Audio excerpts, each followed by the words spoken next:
Wednesday, October 1st, 2025, and welcome back to GoodFellows, a Hoover Institution broadcast examining social, economic, political, and geopolitical concerns. I'm Bill Whalen. I'm a Hoover Distinguished Policy Fellow. I'll be your moderator today. Begin with a little sad news for you. We don't have our full complement of GoodFellows today. John Cochran is trekking around Europe as we record. He might jump on the show. He might not. We will see. John, we miss you. Hope to get you back on the show soon, but we're going to make do with our two remaining fellows who are more than capable of carrying the show. And those GoodFellows would be the historian Sir Niall Ferguson and former Presidential National Security Advisor, Lieutenant General H.R. McMaster. Niall and H.R., in addition to their many accolades and honors, are Hoover's senior fellows. Gentlemen, good to see you. Hope all is well in your worlds, and today we have two segments for you. But first, we're going to turn our attention to China. The timing here is appropriate. Today is October the 1st. This is National Day in China, which is the annual observation of the founding in 1949 of the People's Republic of China. And we have a very good guest today to talk about all things China, and that is Hoover Research Fellow Dan Wang. Dan is a historian and analyst of China's technology and development. More importantly, he is the author of the New York Times bestseller Breakneck, China's Quest to Engineer the Future. Dan, welcome to GoodFellows. It's great to be here. So, question for you, if I may dumb down your book for you a little bit. The premise is simply this. You have two great powers in a competition right now. The powers have their similarities, but they have one big difference. You contend that China is a society based on engineering. The United States is a society based on litigation. So, two questions for you, Dan. Is there any way the United States can be more like China, be more about engineering? And as you look at these two countries, which one is better designed to win the future, the one that builds or the one that litigates? Well, at a first approximation, I think you want to be a country that is able to build something at all, because it really feels like the United States has been stuck in ember for much of the 1960s onwards. You know, I was taking the train down from New York to DC a couple of weeks ago to try to speak at the Abundance Conference. And the Acela train is all fine and good and a little bit wobbly. But then while I was on the train, I saw that there's going to be a new class of Acela trains, and I got really excited. That was the headline. I read into the article. The new Acela trains will be 11 minutes slower getting into Washington, D.C. Than the present generation of trains. And so this is where I find it really strange that at a first approximation, we may be moving slower year by year, decade by decade. And for the most part, the Chinese are not. They have been engaged in this vast construction spasm of new bridges and highways and high-speed rail and subways, coal plants, nuclear plants, you name it. And so that is, I think, a pretty good thing to have. And so I think that, the who's going to win the future, I think that is going to be, it's never going to be one country that is going to be ahead over a very long period of time. I think that the further ahead a country is, the more mistakes it will commit out of some degree of hubris. I was living in China between 2020 and between 2017 to 2023. And in 2020, I observed that Xi Jinping was feeling like he was at the top of his game. China was able to control COVID, and Trump's America was unable to control COVID. And this is when he decided to smash a lot of real estate developers, smash a lot of tech companies, and they made a lot of mistakes on that basis. And my view is that whoever is going to be behind is going to feel the need really to catch up. Whoever is ahead is going to make a lot of mistakes. Hey, Dan, if I could pick up on it, first of all, hey, congratulations on a great book, and thank you for writing it, because I think you're providing us with kind of the impetus to get our act together, and start sprinting. It's a long competition, but if we don't sprint right now, I think we are already behind. But do you think that the party still has that same degree of confidence that you saw in 2020? I remember like the last meeting we had with President Trump at the end of a long day during his visit in 2017 with Li Keqiang, and he didn't want to meet with the guy. But Li Keqiang went into this long soliloquy about, hey, you guys are finished, right? We're going to be the leaders in everything, in all sorts of advanced manufacturing. Maybe you can sell us some, pork bellies and soybeans and maybe a little bit of energy. I mean, that was kind of the message behind what he was saying, which President Trump then just, listened for a little bit and just got up and left, which I was glad to see. But are they as confident after COVID, after the crackdown on the tech sector, and after so many of the kind of the own goals that they've scored on the real estate sector? Have they created vulnerabilities in their race to surpass us? And is their confidence diminishing in your view at this stage? I guess one thing has not changed, which is that America is still trying to sell the soybeans, and it has not been very successful at selling all of the soybeans to China right now. I think that China made a lot of mistakes, made a lot of own goals, as you say, HR, exactly right, that they smashed that what they have triggered is an imploding property sector, which is kind of slow rolling and still going on. They've raised youth unemployment in part because of the crackdown on tech companies, which were employing a lot of youths, for example, as tutors and English teachers.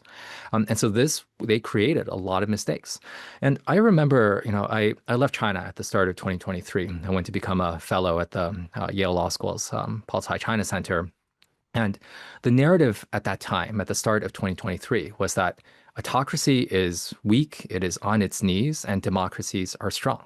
And what I remember was that, America had mRNA, America had ChatGPT, and China did not. The war in Ukraine was going badly. Then for Russia, it looked like it stalemated, and that was another sign of success for democracies writ large.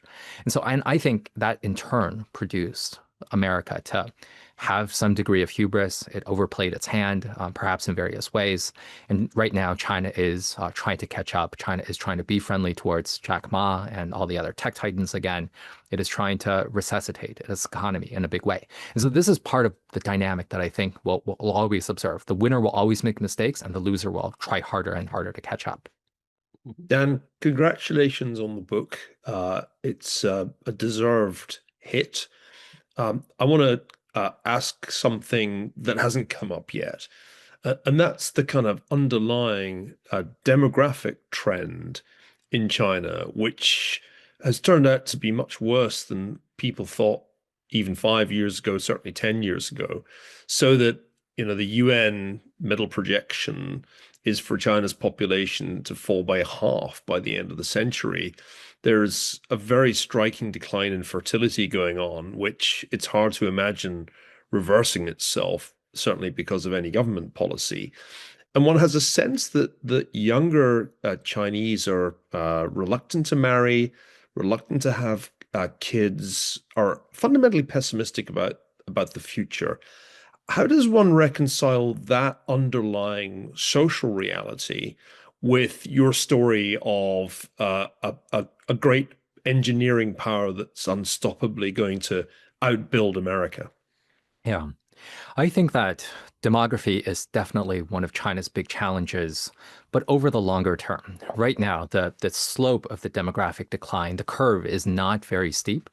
The population started properly shrinking in 2022, and right now it is losing something like a few 100,000 or a few million people a year. And I think that is a problem not for the next 10 years, not for the next 20 years. It is more really going to bite in the next 30 years when the labor force really starts to contract in a bigger way. But as your fellow countryman has said, Neil, in the long run, we're all dead.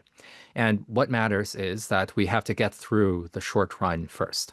And what I see in the short run, just over the last 10 years, I moved to China at the start of 2017, essentially to cover Made in China 2025 and all of these big industrial projects that the Chinese really wanted to master. And I would say that, 10 years after Made in China 2025, I would say it's been broadly pretty successful. That take a look at segment after segment, whether that's clean technologies, whether that's solar, electric vehicles, industrial robotics, consumer drones, you name it. Aside from semiconductors and aviation, it is China's been going for the most part from strength to strength. Let's take a look at America while China has been growing stronger. Most American apex manufacturers have not done well. If we take a look at Boeing on aviation, Intel on chips, Detroit, and even Tesla has been suffering for quite a while now. And so, the demographics decline is real, but you don't need a very large number of people in order to have a functional high-tech sector. The global employment for semiconductors for chips is not much more than a few million people. Arguably, it is, only a few 100,000 people actually work in the fabs. And China will have, 700 million people. That's still plenty of people. Most of them will be pretty old. But I think that is going to be enough of a kernel of a labor force there to be pretty competitive. Yeah, and if I could pick up on that, it's a pity that John Cochran's not here, so you can watch us fight with him about economic statecraft and versus free trade and so forth. But hey, so what is your prescription in terms of, what are the top things we have to do to compete effectively? And could you maybe address what we debate here oftentimes, which is really how to counter China's weaponization of its status mercantilist model against us? I think we would probably all agree we don't want to try to replicate the Chinese status system, but we have to protect ourselves, right, against various unfair trade and economic practices, such as theft of intellectual property, industrial espionage, overcapacity, overproduction, and dumping, to drive competitors out of markets, unequal access to markets. I mean, the list goes on, right? So, how do we do it? How do we sprint, catch up, and maintain and grow a competitive advantage over this system that's kind of incompatible, right, with as far as I see it, our free market economic system? Yeah, well, I'm glad John's not here because then we can really make our views on industrial policy heard. So, my feeling, HR, is that to the extent that the Chinese are successful in all sorts of technologies, we don't have to copy them wholesale. But let's study them. Let's understand what exactly has been going right.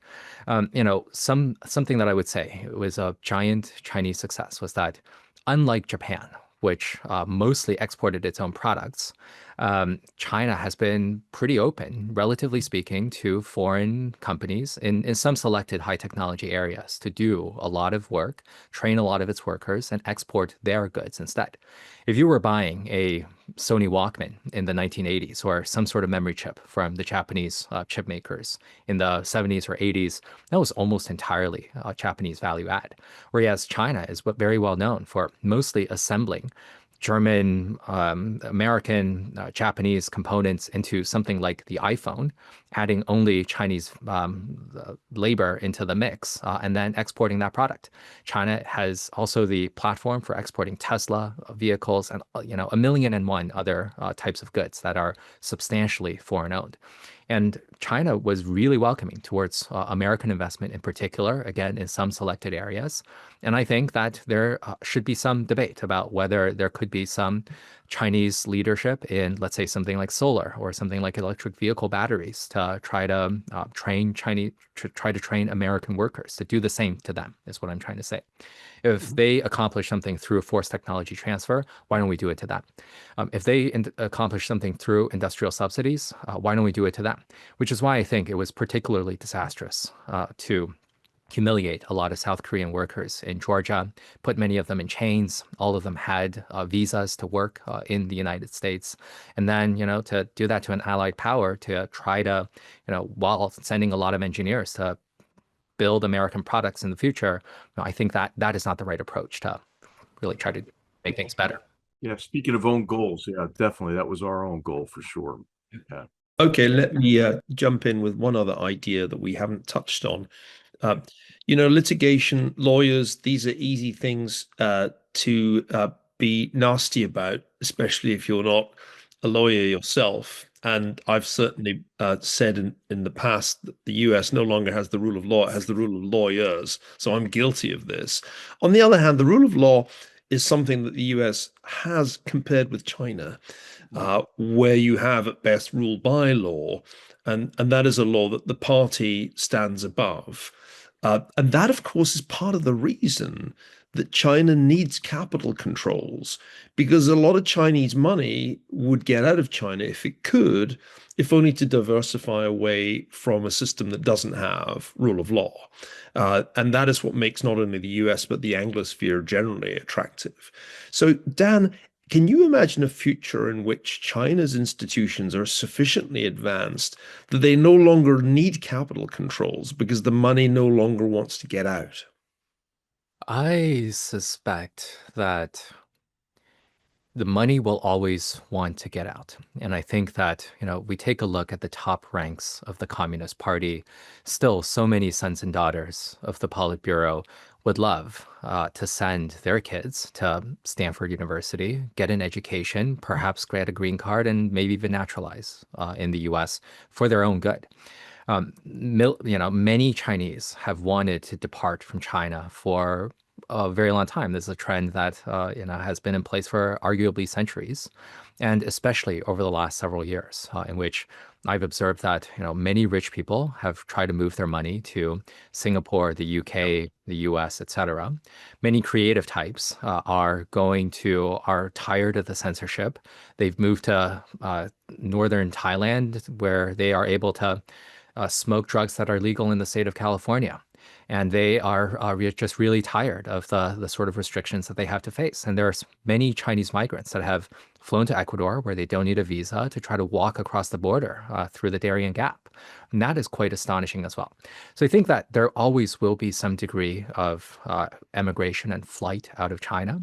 But that doesn't mean that the country can make do very well, because you don't need a very large labor force in order to be globally dominant in something like semiconductors or something like aviation or all sorts of industries. So here's the scenario that I'm really afraid of, which is that I don't think that China will replace America writ large as the global superpower, that it won't be a copy one for one. China will never be, I think, a military superpower with so many bases around the world. It will never be a financial superpower, in part because of capital controls. It will never be a cultural, diplomatic superpower because engineers aren't very good at speaking or creating cultural products. But I think they will achieve advancement in success in the narrow field of advanced manufacturing production. And that on its own could be pretty bad for destabilizing the West. I think that there's 12 million manufacturing workers employed in the United States. And I could well see that halving over something like the next decade as the US continues to lose its experience in something like industrial robotics or electric vehicles. And I think that will not do good things for the economy. I think that will not do good things for our politics. And already we're seeing Chinese industrialization really biting the German exporters in particular. And that's not going very well for them. And I fear that for the United States. And in 1960, John Kennedy ran on the missile gap, the idea that the United States had fallen behind the Soviets on nuclear technology. What if in 2028 a candidate runs on the idea of an engineering gap, that we are losing this competition with China? They have more engineers. We need to create more engineers. Very simple, challenge America's colleges to produce more engineers. But here, America has a problem, Dan. 4 in 10 eighth graders in the United States are not competent at math, and you cannot be a good engineer if you can't do well at math. So my question, Dan, is there something to be gained out of looking at the Chinese education system and seeing how they do the pipeline in terms of getting math into the system and then producing engineers? Pluses and minuses. They really train math. They really train engineering. What they don't train much of is critical thinking. I think that's very much by design. They don't love it when people write critical essays. They don't teach debate in the way that a lot of American schools really prize. So I think that is, over the longer term, going to be a crimp that's going to put a crimp in some of the progress that they can do if they just have a lot of people doing science and engineering. Now, on the other hand, I just wish that the U.S. could have a few more presidents or at least members of Congress that are trained in some degree of engineering. So out of 100 senators, 54 of them went to law school. One of them have had any STEM training. There's only been 2 American presidents who were engineers. One of them is a portrait right behind you, Bill, Herbert Hoover, as well as Jimmy Carter, who was an engineering officer on a submarine. And I think it didn't work out too well for either of those guys, but no, they had pretty dismal political instincts that produced thumping electoral defeats, right? And so they didn't have the right instincts. But I just wish for there to be a little bit more pluralism within the elites, and I certainly wish for there to be more algebra in the classes, and there should be more math teachers, and there should be just more love of science, more love of technology, all sorts of different things that people are exposed to from an earlier age, rather than debate class so that you can get into Yale Law School or something. Hey, Dan, just to pick up on an earlier point you made about China, not displacing the United States in certain areas, but they do have obviously these global initiatives, right? The Global Development Initiative, the Global Security Initiative, and maybe the scariest of all, the Global Civilization Initiative. How do you evaluate their success or relative failure in these initiatives, and what are they trying to achieve overall? What does China want to do if it's not to completely displace the U.S.? What do they want to achieve in terms of the party's leadership? Yeah, well, here's where, Neil earlier mentioned rule by law. And I remember spending a fruitless morning trying to understand the difference, as Xi Jinping outlines, between rule by law, socialist rule by law, and socialist rule by law with Chinese characteristics. And they are just really good at coming up with these sort of mouthfuls, like Global Civilization Initiative. What in the world does that mean? Please, let's figure that out. The community of shared destiny, right, for all mankind. I mean, that's beautiful, isn't it? Yeah, well, yeah, and what about win-win cooperation? That's so. I mean, some of their slogans work. I mean, a socialist market economy with Chinese characteristics is just kind of hilarious, I think. So, let's do something like that. But I'm still pretty struck by the relative, underperformance of Chinese diplomats, and you guys will have more views about this. But I think what was really striking was that, earlier this summer, a few months ago, there was a brief but fatal border skirmish between Thailand and Cambodia, right? And what I was really struck by was that this conflict wasn't mediated by Washington, D.C. It wasn't mediated by Beijing. It was mediated by Malaysia.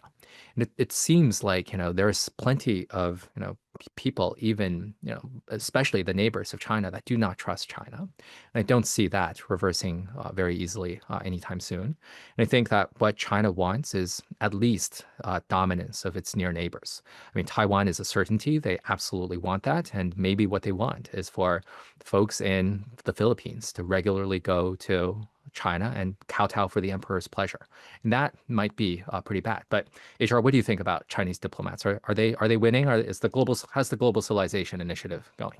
Yeah, I don't think it's going well at all, and I think this is where we're missing opportunities, and of course, Chinese diplomats, among other things, are afraid of the party leadership.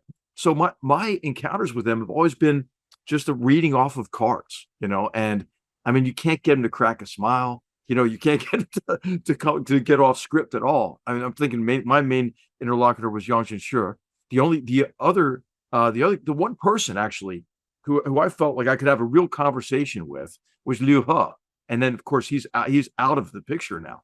So I think there's a great deal of pressure on them to conform, to this kind of Xi Jinping thought and the effect that Wan Huning has had, on all of these people with this convoluted, Xi Jinping thought, which is really unintelligible. So I think a lot of it is their fear of making a mistake makes them ineffective interlocutors or ineffective, as you mentioned, in mediating in a crisis, for example. Yeah. And that also illustrates that it's not engineers right at the top running the People's Republic of China. And I think it's important to go back to something Dan said earlier about the hubris of 2020. When I was writing my last book, Doom, I concluded very skeptically that China would do as well as Xi Jinping thought it would in 2020. And I think that's been vindicated. But 5 years on, I think I agree with you about one important point, Dan. If you look at what Noah Smith calls the electric tech stack, if you look at the ways in which China has raced up the value chain, you're right. Made in China 2025 has been a resounding success. And so I give you that. Things now look, in fact, better for Xi Jinping than they did when I was writing Doom. And correspondingly, the US doesn't seem to have a great answer to Chinese dominance in particularly electricity generation. I mean, the most dramatic chart you can show right now is the one showing the massive increase in Chinese electrification that there's been. Which is related, obviously, to the AI tech stack as well, and everything, and industrial manufacturing. Absolutely, Neil. So here's my question, Dan. Where's the succession plan for Xi Jinping? Because the one thing that no number of engineers can solve is how an autocracy handles the succession problem. And there, it seems to me, a vulnerability has been created by the extension of Xi's term in office. How do you think about politics at the very top? Because rumors swirl about that very subject, and it seems like a key vulnerability that takes us back to the rule of law, constitutional governance, and institutions that China lacks. Yeah, well, I think that it is absolutely one of the great vulnerabilities of China, and there's absolutely no way around it. That Xi by centralizing power in his own person, such that he can be emperor until at his pleasure, and failing to designate a successor because one cannot possibly designate a successor in authoritarian systems. That is just too difficult to do. There is no broad solution to the succession problem in authoritarian systems, so that's just kind of not possible. And so I think that is going to be a source of giant risk to the system. And I think China is also a country that I call a Leninist technocracy with grand opera characteristics. So they are Leninist because obviously they are ruled by a cadre of revolutionaries that see itself to be heaving the population into modernity by hook or by crook. They are broadly technocratic. I think, we can't take a look at how straight their trains are or how good their bridges are and not understand it as a broadly technocratic place, which is able to do plenty of good reforms.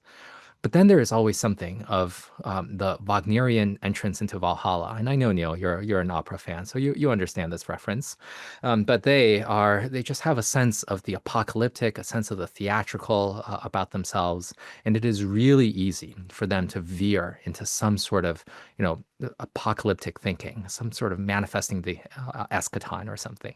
And so that is absolutely one of these, just living in China, there is kind of this apocalyptic sense that hangs over a lot of people. And one felt this very acutely over zero COVID, the entirety of which I lived through. You never really know when your office building is going to have some sort of a lockdown, your home will have some sort of a lockdown. And even if you're an elite in Beijing, an elite within the party state, an elite working at a tech company or a finance company, everyone has something to fear because they're going to come to the finance people. They're going to, crack down on some sort of tech company, or they're going to purge your patron inside the military party state, and then your entire network will unravel. And that is always going to be a part of China as well. So, Dan, we talked about physical engineering. Let's talk about social engineering for a second. You experienced COVID in China, so you know what it's like firsthand to go through lockdowns and tracking apps and so forth. How long can China maintain social engineering? At what point will there be a reckoning? In other words, people can only live under a thumb for a certain point. Yeah, well, I think that I would say that broadly speaking, physical engineering, though it has a lot of costs, is mostly pretty positive. That it is good to have new bridges for people in Shanghai or wherever else in Guizhou who Right. didn't have subway lines. Now they get subway lines, and didn't have a lot of parks. Now they have a lot of parks. That's pretty positive, and that gives people a sense of optimism for the future. But all of that is weighed down because the fundamental problem with China is that they are not just physical engineers, they're also fundamentally social engineers. And I think it is, we can see evidence of social engineering everywhere. The folks in Tibet, as well as Xinjiang, these ethno-religious minorities, especially in Xinjiang, who are shunted off into detention camps. I write a lot about the one-child policy, as well as zero COVID, in which the numbers right there in the names. And there's no ambiguity about what these policies could possibly mean. It's a social optimization problem. And I think, what these, traumas, I think the Communist Party has been extremely effective at visiting traumas at a regular clip of once every generation. You could have, lived through the Great Leap Forward, and then you lived through the Cultural Revolution, then you lived through one-child policy. There's still, that's on one side of the ledger.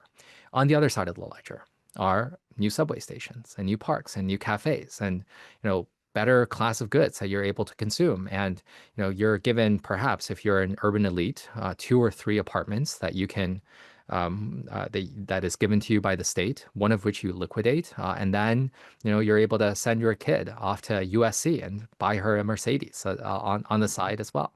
And so I think these things are balances. What's something that really helps with zero COVID and the memory of it is alcohol, which plenty of Shanghainese are able to access. And so these are the sort of things that always have to be balanced between a growing standard of life in material aspects as well as economic aspects, along with this political trauma. I don't think it resolves in any simple way. It becomes a deeply personal decision for people about what they ought to do. Hey, Dan, there's that famous Bill Clinton quotation about, hey, good luck trying to control the internet. It's like, nailing Jello to the wall. Now, there's no question China has been trying to crack down on the internet, good luck. That's sort of like trying to nail Jell-O to the wall. But it seems like they've done kind of a good job, at using social media and the internet to control the population and control the message that is given to the Chinese people about the greatness of the party, what the party's achieving for them, the decadence of the West, how the West trying to keep them down. What are the opportunities that you see to kind of reach the Chinese people, and with different sources of information, and maybe generate, the kinds of relationships that over time, might result in an evolution of the nature of the CCP or the government there, such that it ceases its kind of hostility, to the West, to representative government, to the free market economic system. I mean, what are the prospects for change, and then how do we communicate effectively and engage in, do our part in the cognitive war that's kind of going on? Right. Well, first of all, nail Jello to the wall. That's a weird image. I've never tried nailing Jello to the wall. I'd like to talk to the Clinton speechwriter who came up with that line.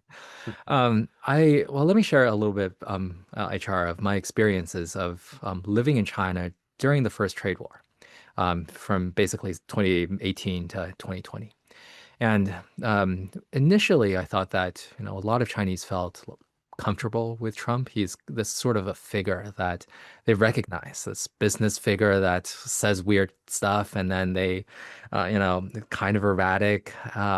And Trump had always been saying good things about the Chinese. And every time he talked about top leader Xi Jinping, he would always talk about, Xi's great head of hair, a coif of well-pomaded hair. And it was really only and people felt comfortable with Trump. Trump seemed to be much meaner towards Germans or Japanese instead.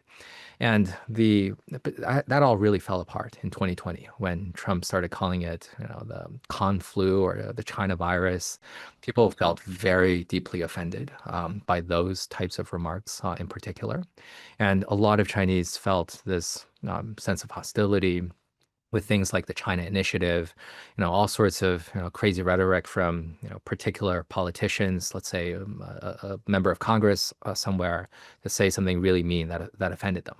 And I think it is the right approach to say that the grievances that the U.S. has is on the level of the Chinese Communist Party, not on the level of the Chinese people. But I think there is naturally still a lot of admiration that Chinese feel for Americans for being wartime allies and building Tsinghua University with Boxer indemnities, and Hollywood and Disney. That is still really, really appealing in all sorts of ways. And I think that Chinese naturally look up to America, and I want America to be the strongest that it can be, to be the best version of itself that it can be, such that the infrastructure does not always feel like it is falling apart absolutely everywhere, especially in New York as well as California, which is the first port of call for a lot of Chinese. Not to feel like Shanghai is just an obviously better city, which right now it is, but let's not have the difference be so stark. And to keep creating the culture and not be super inflammatory. I think all of that would be highly positive. The danger, of course, Dan, is that one day people look back on your book and say he made just the same mistake that the Webbs made in the Soviet Union in the 1930s. They looked at all the extraordinary achievements of the planned economy. They were dazzled by everything from Magnitogorsk to the new look Moscow. And then they said, look how many more engineers they graduate here than in Britain. Clearly, the Soviet Union is the future. And my sense is that while it's true that China's clearly outperformed the Soviet Union economically, has a much more vibrant private sector than it ever did, there is still this sense that the fundamental operating system of one-party state is fatally flawed, not least because it denies people the most foundational of liberties, and in particular, it doesn't protect the property rights of those who are successful. My theory is that if the United States actually could sort out its immigration policy and make itself more attractive to talent from Asia rather than less attractive, which is its current strategy, then it really would be pretty hard to beat the US, because the US would just always attract the talent in a way that China never can. So I love the book, but I have this sneaking suspicion that it might look very, very different 20 years down the line. I am sure it will. And, the as Kane said, in the long run, we're all dead. And as friend of the pod, Stephen Kotkin says, in the short run, we're all dead. So we're all dead no matter what. But let's at least get the short run right and figure out a lot of the things that, frankly, the U.S. should do, which is build more housing, build better mass transit, and fix our manufacturing base as well. All That's right, that's my gentlemen. call to action for the U.S. All right, gentlemen, an exit question, and it's an offbeat one. To read Dan Wang is to understand that he is a world traveler and he looks at food and he uses food as part of his calculation for the health of a society, the progress of society. So all three of you are world travelers, so I'd like to ask you this question. If you were to take me to one place in the world for stellar cuisine, where would you take me? Dan, you go first. Let's say Tokyo. Tokyo. Why? It has a little bit of the best of a lot of different things. It is, the Japanese are able to make even the best Neapolitan pizzas. I feel this is just so unfair that they're able to master even the Italian pizzas. So Tokyo, low-end cuisine, high-end cuisine, most amazing food city in the world. HR, where would you Oh, take me? And don't you dare say Philadelphia and cheesesteaks. hey, I kind of agree with Dan. I mean, it's pretty fantastic in Japan. But hey, in the United States, South Philadelphia, I mean, great Italian food. I mean, how could I not say that? I have to say that. Yeah, Neil, I would note that Dan thinks the best food in the United States is in Austin, Texas, a city you're more than familiar with. Where would you take me, Sir Neil? Where would we go to eat? Oh, Milan. I'm sorry, the Italians are still better at all of this than everybody, even now better than the French. And I think Milan would beat even Tokyo, though I share your admiration for Japan and Japanese cuisine, as do my younger children who are campaigning for a trip to Tokyo. I think mainly to binge on sashimi. So yeah, I'm just going to raise a glass, a glass of Barolo to the Italians. They are still the place. They have the culture I most like to eat in. Let me put it that way. Well said. So, After a week in Japan with my wife, though, we both agreed that we felt like dolphins when we were leaving because we ate so much. We ate way too much raw fish. okay. The book again, it's a New York Times bestseller, Breakneck, China's Quest to Engineer the Future. Dan, where else can we find you besides your book and the Hoover Institution website? My website, danwon.co. Okay. Great conversation. Thanks for joining us. Come back soon. Thanks, folks. Thanks. Gentlemen, it's on to the B block, and let's talk about President Trump, the United Nations, and a few world affairs. HR, you have been there, done that. You don't have the T-shirt to show up, but you have a book to show for it. In other words, you helped prepare his remarks when he spoke to the UN General Assembly in 2017. Let me read you a passage of what Trump said here, and I want to get your thoughts first on the speech, HR.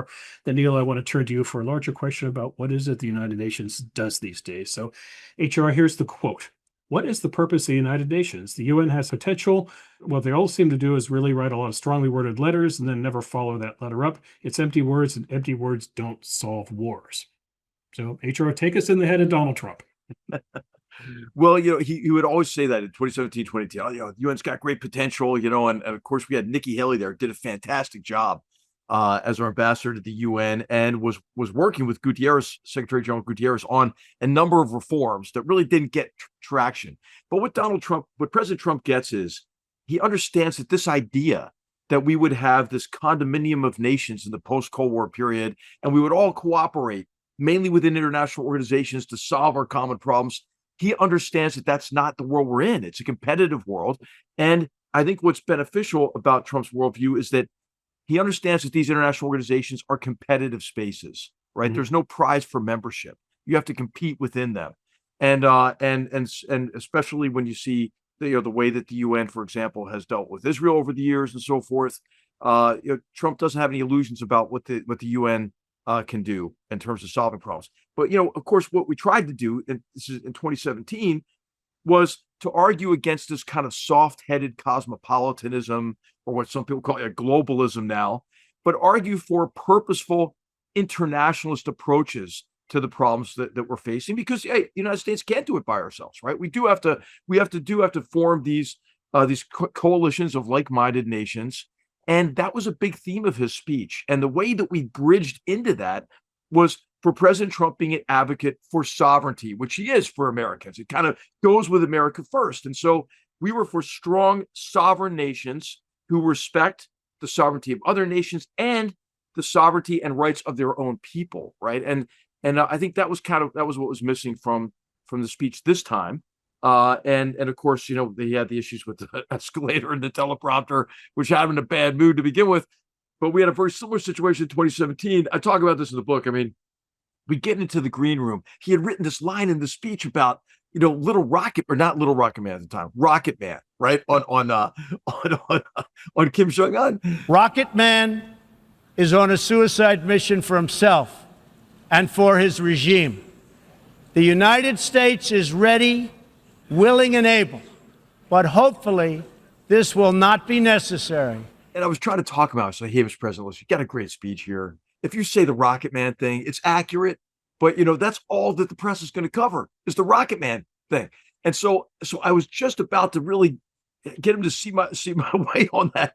And then they came and said, hey, you're on right now, President Trump, because the Brazilian leader, I guess, wanted to set the record for the shortest UN speech ever. And so he just said, oh, great to be here, left. And so anyway, it was chaotic for me there, at the UN. It is like diplomatic speed dating in a lot of ways. But he got a lot out of that first engagement, I think, at the UN General Assembly. But there's some significant differences, and those are worth looking at between those two speeches. The 2017 speech and the most recent speech there's some significant differences. Neil, the United Nations is 80 years old. Is it a vibrant, thriving octogenarian or a struggling, declining octogenarian? I think struggling, declining would be putting it politely. Let's not forget the farcical scenes in January, February 2022, when the UN Security Council was debating the impending aggression of Russia against Ukraine with the Russian ambassador in the chair. I remember my son Thomas asking if we were watching Saturday Night Live. I said, no, this really is the UN Security Council. So I think the UN is broken. Mm-hmm. And I think it's broken in ways that I guess have been true for a long time. One is that the Security Council tends to be dominated by the vetoes of the permanent members. That's been true for most of its existence. The more profound problem is the way that the General Assembly now functions, particularly when it comes to the Middle East, when you can always crank out anti-Israel resolutions with almost nobody voting against. I thought Trump's speech this year struck the right tone of scarcely veiled contempt. But if you actually got into the substance of the speech, I agree with you, H.R., there were some important and interesting differences.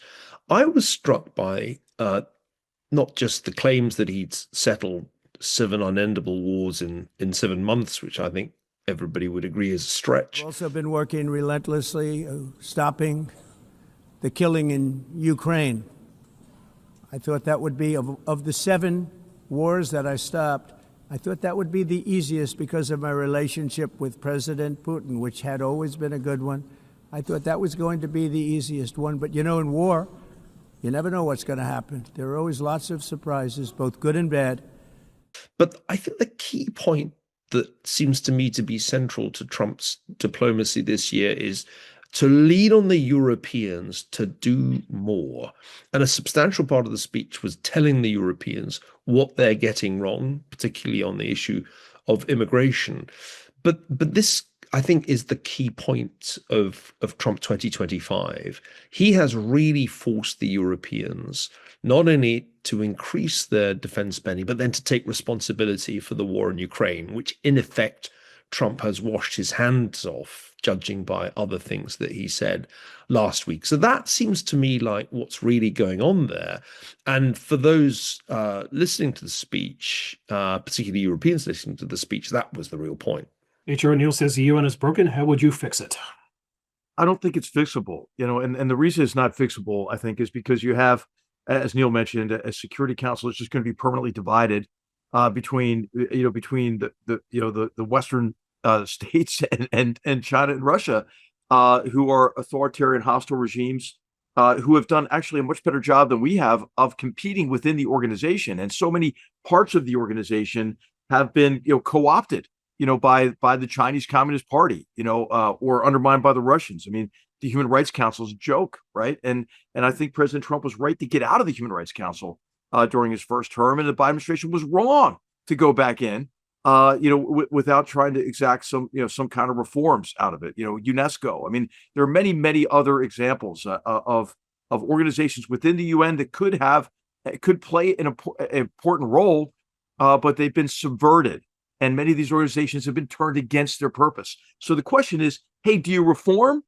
or do you create something new? And I think at this stage, it's time to create some new organizations and, coalitions of the willing, whatever term you want to use, like-minded countries around issues that can be solved together.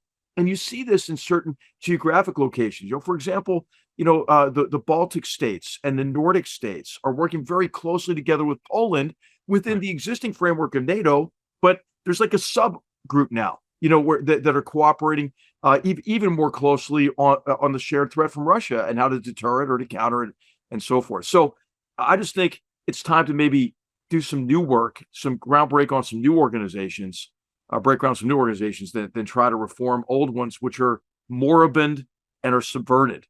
Okay, I have three items of news I want to quickly get through before we get the lightning round. First one, Neil, Donald Trump has a 20-point plan for peace in Gaza. Will it go anywhere? Well, I actually thought it was pretty good. And I have to say that the president's Middle Eastern strategy is looking much better at this point than it did 5 or so months ago. I think that he has shown an ability to get the Arab states back on board with a process that solves the crisis and reestablishes lines of communication with Israel. So I liked it. Of course, Hamas has to accept it, which I don't expect they will, or they'll accept it with so many caveats that it won't be meaningful. But I feel like the president's Middle East strategy took a turn for the better. There was a moment just a couple of weeks ago when it seemed as if Israel was destined to take the place of apartheid South Africa in the pariah category, shunned by most of the world, with Europeans lining up to recognize the non-existent Palestinian state. So I thought this was a good development, and it was good to see Prime Minister Netanyahu lining himself up with this plan. HR, do you agree? I do agree, and this approach of working with Israel, pressuring Israel to sign up for something that's acceptable to Israeli leadership, and then saying to Hamas, hey, this is your last shot.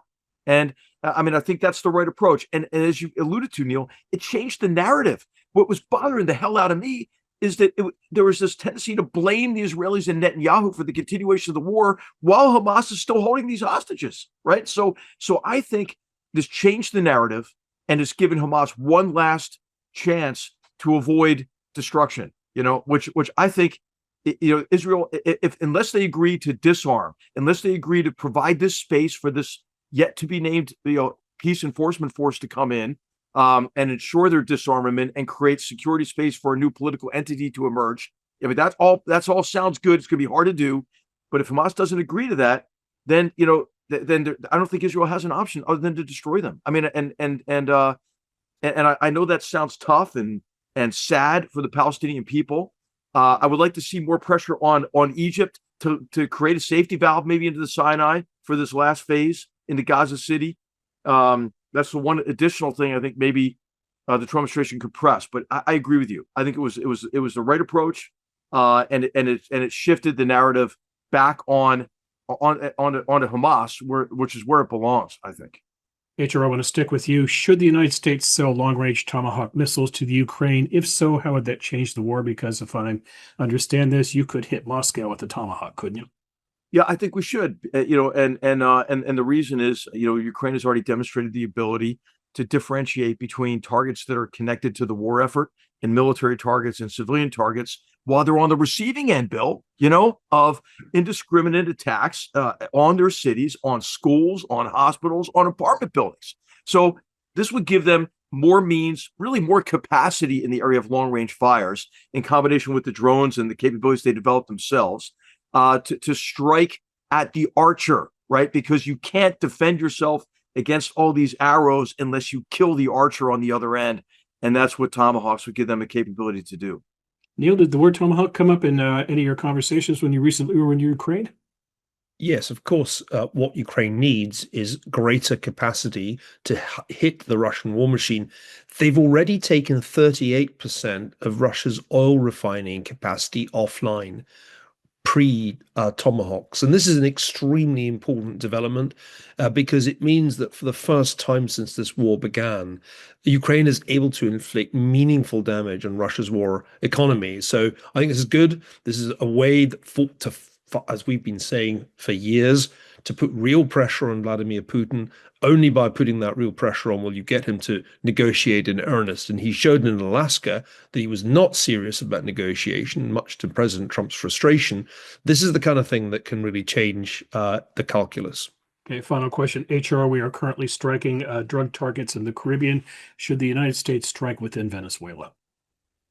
Well, that's a question for the president, and I hope in consultation with Congress, it would have to be based on Article 2 authorities, unless he's not going to get approval for Congress to do that, I don't think. And so they would have to show like a direct threat to the United States. There would have to be a legal review. It would depend on what the purpose is, right? I mean, strikes sound really good, but what do they really achieve? I think what you would want to do is evaluate strikes based on the physical effect that they have, but also the psychological and political effect. What you would want is a strike to strengthen opposition against Maduro and weaken Maduro's grip on power. When a strike might, and you have to consider this, might allow Maduro to say, "Hey, look, I'm being attacked by the Yankees. You've got to support me." It might allow him to use Venezuelan nationalism to continue his destruction of his own country. So, yeah, I would be skeptical about it because I would try to tie it to very clearly defined objectives. And also assess kind of the downside of the strikes and then answer the question, okay, then what? What happens after strike? Yeah, and that's my question for you, Neil. How would Trump message this to the American people? Because you can already imagine the pushback, distraction, you're trying to get away from other problems by creating another war elsewhere. How would you sell this to the public? Well, I think he's already been selling it as actions against narco-terrorists. I don't know that there's enormous public interest in regime change in Venezuela. I would be in favor of that, have been for years, can't stand the Maduro regime. And the Maduro regime is just going to get worse. It's not going to get better. It's a criminal racket. But the public, I think, is open to action that punishes drug traffickers. I don't think that's hard to sell. I think the public is also sympathetic to an argument that Stephen Miller and J.D. Vance also make, that the U.S. should focus on its own hemisphere. I call this the Don Roe doctrine as opposed to the Monroe doctrine. And the Don Roe doctrine is attractive to voters who struggle to understand why the U.S. has interests as far afield as Ukraine or Israel or Taiwan, for that matter. So there are ways of selling it, but as H.R. says, it's questionable, really, on constitutional grounds that the U.S. should be waging a war against the Venezuelan regime if that's what it's doing. Okay, Neil, copyright Don Roe doctrine, because you didn't copyright Cold War II, and I think you're missing out on royalties here. All right, gentlemen, on to the lightning round.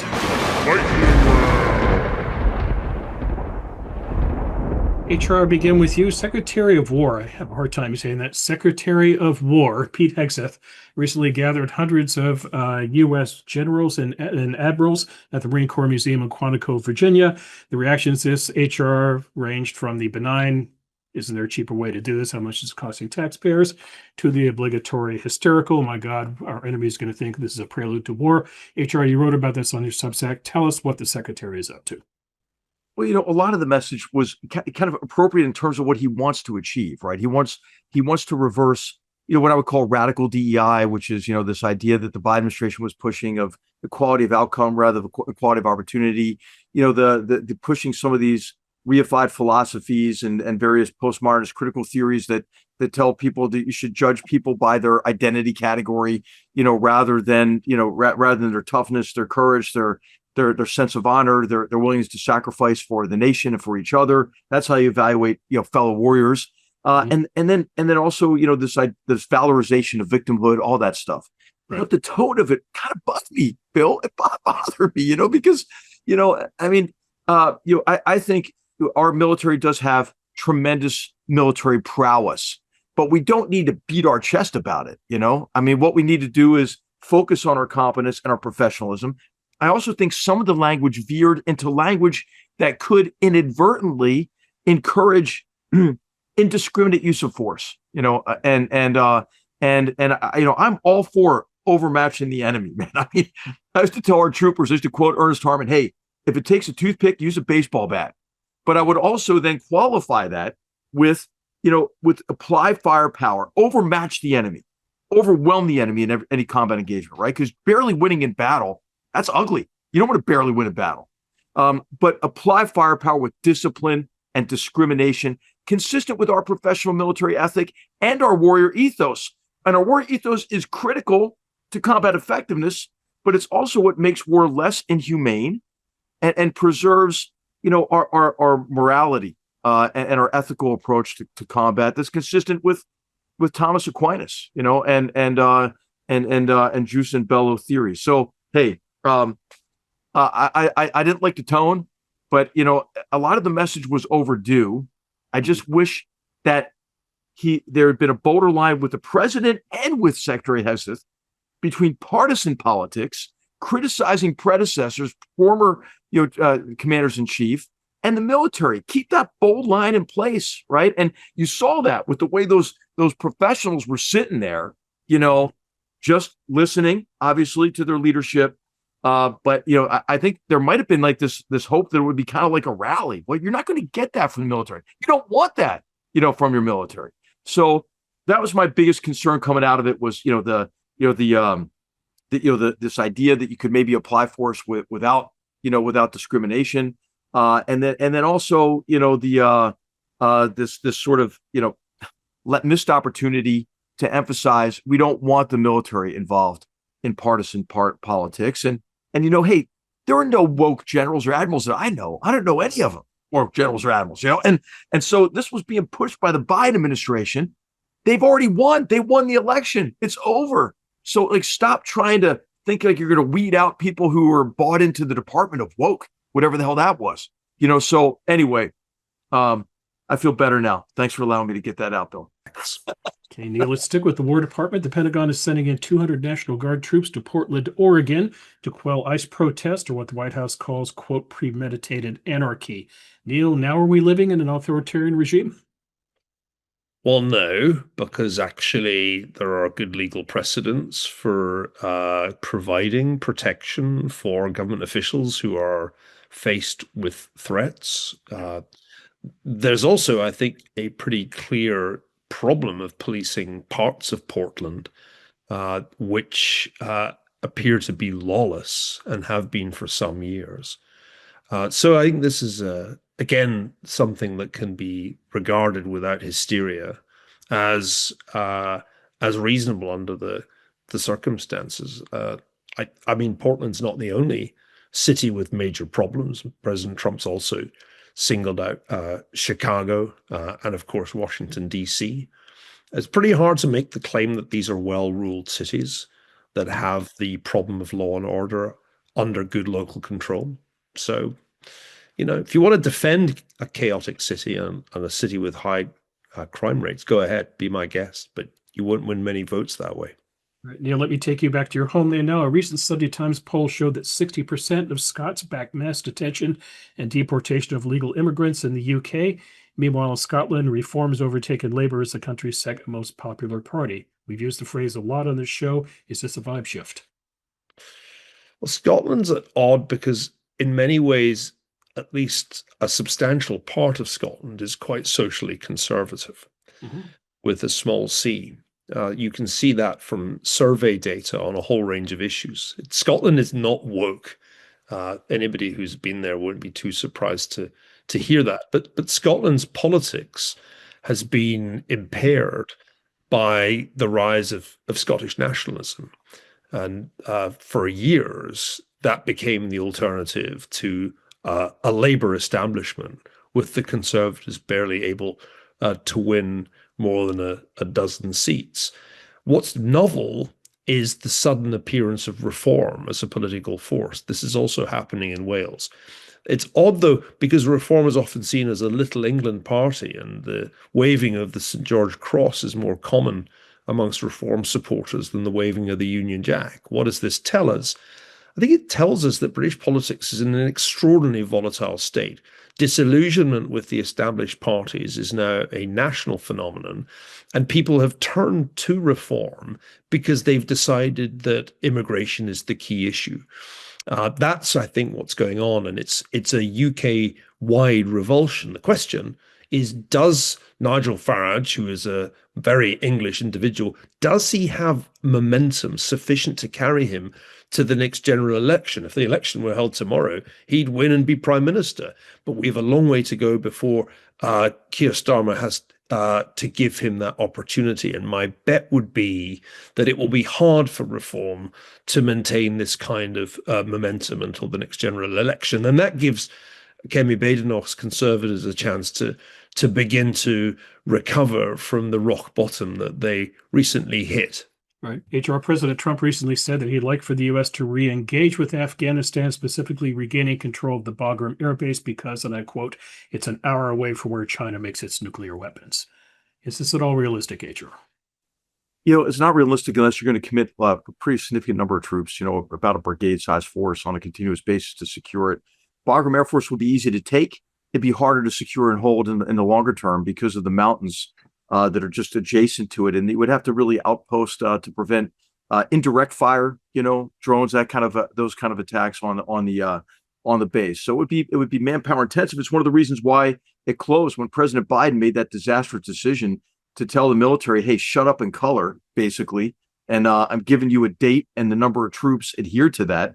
That really compelled the closing of Bagram Air Force Base in the situation in which we evacuated the military before civilians. Like, when the hell does that ever make sense? And we're confined to the evacuation of the Kabul airport.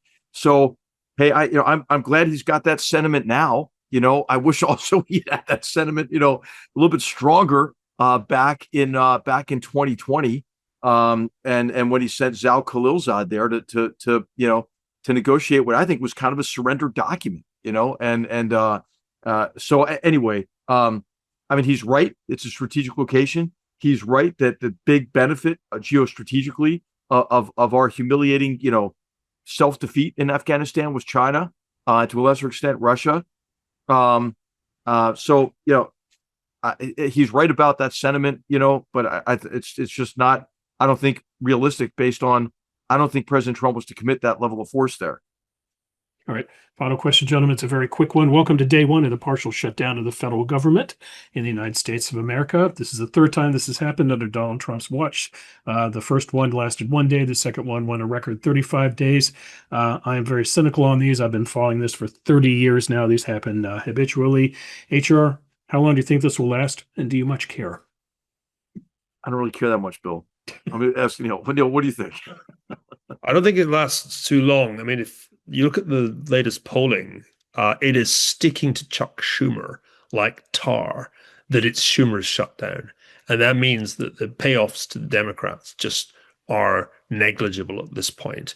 Interestingly, Republican leadership in the House and in the Senate is polling more strongly with Republican voters.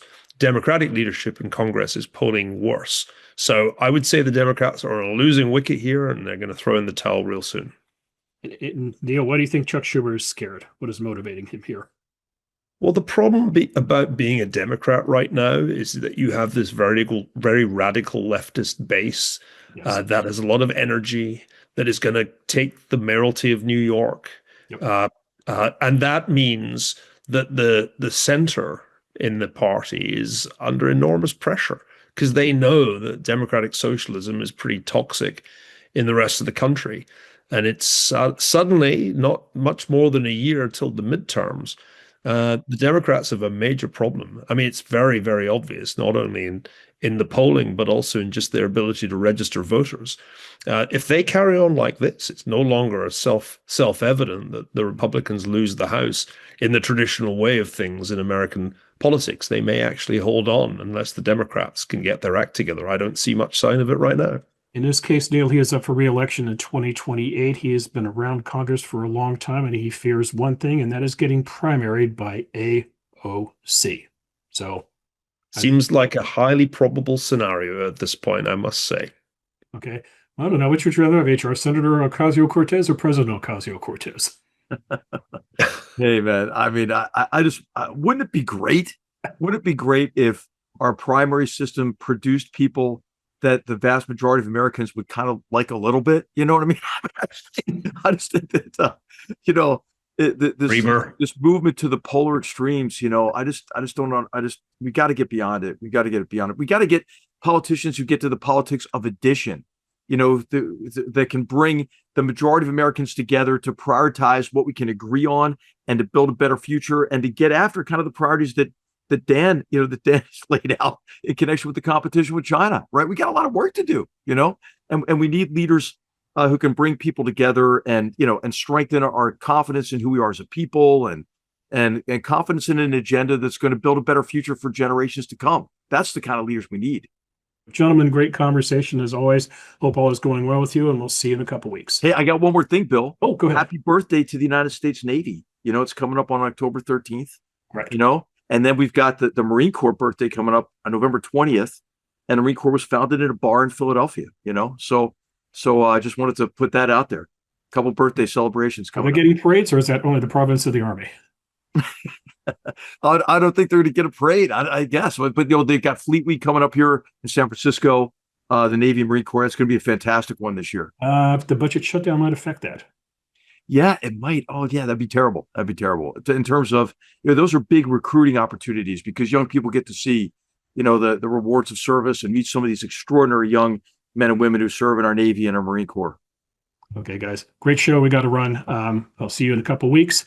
That's it for this episode of GoodFellows. Before we leave, though, I do want to make one pitch. We're going to be doing a viewer mailbag show in the near future, so not too early to start thinking about questions for Sir Niall, H.R., and the truant John Cochran. You do that by going to our website, hoover.org/askgoodfellows, and ask them most anything. Neil, is anything off limits in terms of questions?